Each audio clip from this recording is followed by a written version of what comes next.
Alex Pereira has cemented himself as one of the best combat sports athletes of all time after knocking out Jiri Prochazka at UFC 295. I'm Wyatt, and this is Fight Society. Jiri Prochazka and Alex Pereira just headlined UFC 295 at Madison Square Garden. I said in a previous video that this fight was going to save the UFC Light Heavyweight Division after Jon Jones moved up to heavyweight and vacated the belt, and then the next two champs vacated the belt as well. Alex Pereira at light heavyweight, not having to cut so much weight to make 85, is a monster, and I think that he's going to hang on to that belt for some time. Now, about the fight, it went exactly the way that I predicted it would.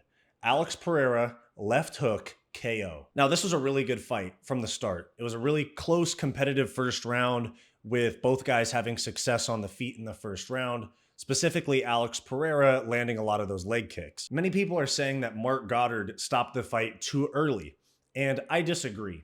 I do understand that the finish was a little bit weird with all of those elbows on Jiri while he was holding Alex Pereira up against the fence, but I think that Marc Goddard did a good job stopping the fight. And Jiri Prochazka said himself that he was out. So controversy over. I got to give it to Jiri Prochazka too for not being a sore loser and being a true martial artist like he says he is, and taking the loss and giving props to Alex Pereira. That was an awesome fight, and the lead up to it was awesome. I like seeing the mysterious warrior era that we have in the UFC right now, and I'm happy to see the over-the-top trash talking be a little bit less popular than it has been in the past. Like I said at the beginning of this video, Alex Pereira has cemented himself as a top 5 combat sports athlete of all time.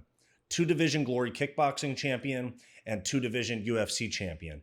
I dare somebody to come argue with me about that. Now, about the call out, I love Alex Pereira, and he's one of my favorite fighters, if not my favorite fighter. But I do not like him calling out Israel Adesanya for another fight. I think that that's in the past, and I think that Izzy's going to take a lot of time off. He said it himself.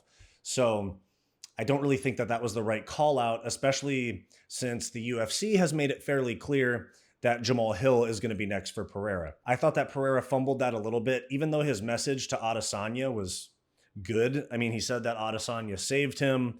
He said that Adesanya taking time off would be a waste of talent.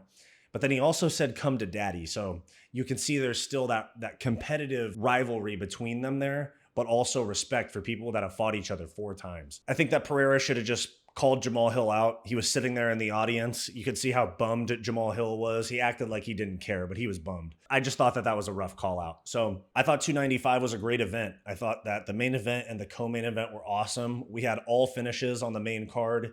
And even though we didn't get Jon and Stipe, I thought it was a great card. Honestly, I'm not super pumped about Jon and Stipe now, and I wasn't before this event either. So let me know what you guys think. Did Marc Goddard stop that fight prematurely, or was it a good stoppage? And 2, where do you think Alex Pereira ranks all time in MMA and combat sports? If you like this video and you want more content just like this, like, subscribe, and ring the bell to stay up to date with our latest videos. If you want more content from me, go check out my weekly comedy podcast, the Hissyfit podcast, and go check out my personal channel, Wyatt's World. Go watch this suggested video, and I'll see you next time.